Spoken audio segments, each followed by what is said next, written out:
Okay, so if anybody's watched my channel, they know I'm not really into sequencing beats. That's not really my thing. Also not into really drawing in beats. I know some people do with Fruity Loops and different things like that.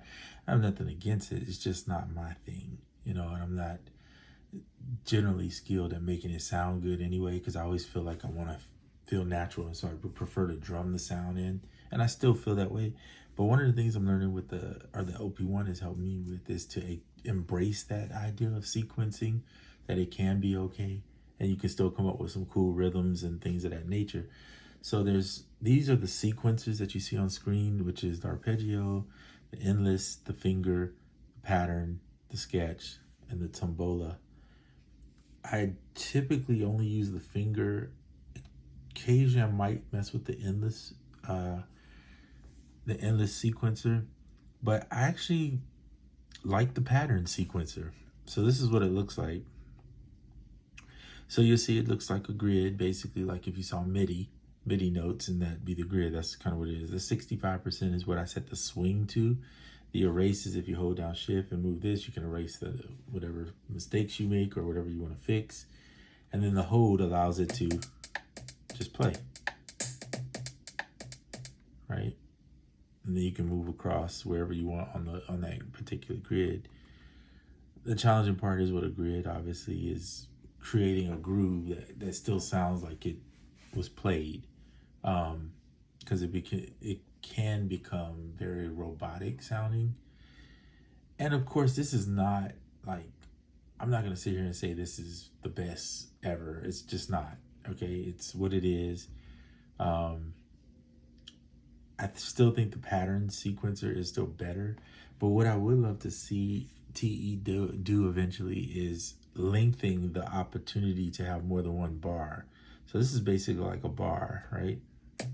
2, 3, right? 2, 4. It's the 2 and the 4. It's basically one bar. So you can build a pattern, throw a hit or so in between every now and then and tweak it. Or let's say you want to do your hi-hats, but you don't feel like your hi-hats are steady. You could do this and make your hi-hats, or make like a little percussive pattern with this one. And I think that would be kind of cool just to add to it. It's pretty simple. Once you build it, then you go back to the tape, then you just hold down record and press the key here, and it'll play it for you on time. So I did,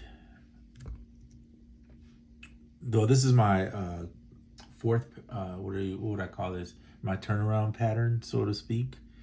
So I built 2 patterns. It's basically the same. I just added a couple extra kicks and a little one at the end right there. That's at the end, right? It's like sort of like an open hi-hat. So here's what it sounds like if I play it.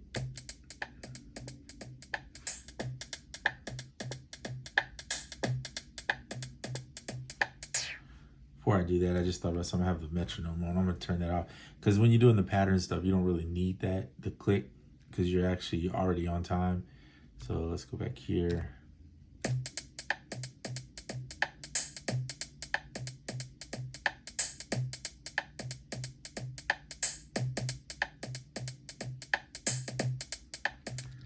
And so what you can do is you could technically build a 4-bar beat pattern and just record each bar in. That's the reason why I think it should be longer, because most people want to get 2 to 4 bars, maybe 8 bars. But that's easy to do and double it, right? You could just record 4 in and then record another 4.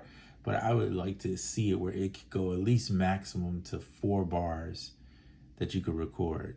I think that would be pretty special if they lengthen that just in here. Just lengthen it to where I could do up to 4 bars, even if it's a matter of using an arrow or something to screen over to another pattern to where I could just do that.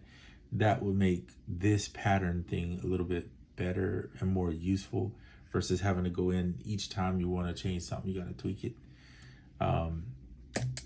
Nonetheless, if you were the type of person who struggled with drumming, this will get you at least going on the OP-1, right? You can switch over to another track.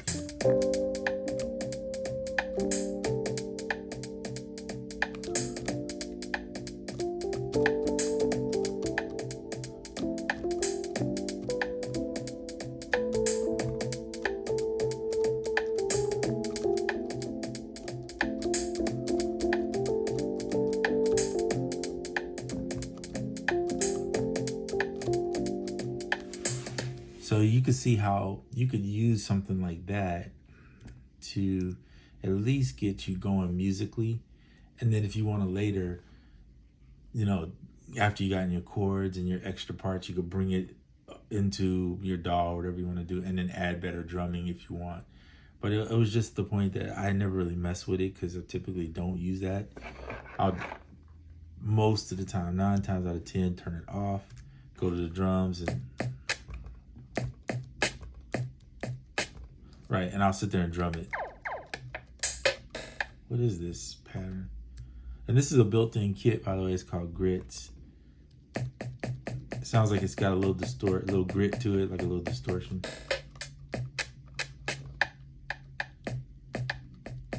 But anyway, so that's one of the things. Why is this thing limping? Hold on 1 second.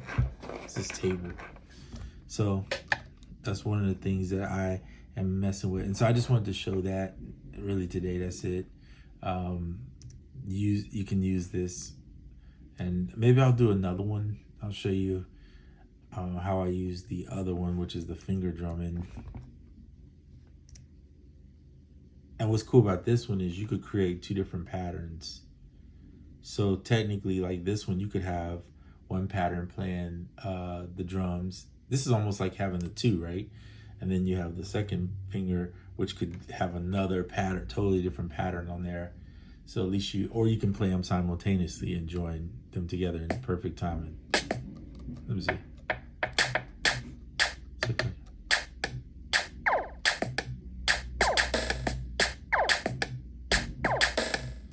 That's terrible sounding to me, but that's what I'm just showing you, is that you can hold 2 down at the same time and do that. So you could blend patterns. Like if you had a percussive pattern and maybe a nice kick snare hat, and you want to just do those together, you could put them together pretty easy, and it'd be in timing with the swing, etc. So there you have it. Sounds like my garbage truck is picking up the garbage, so I am going to get off at this point, and until the next video, I'm out. Peace.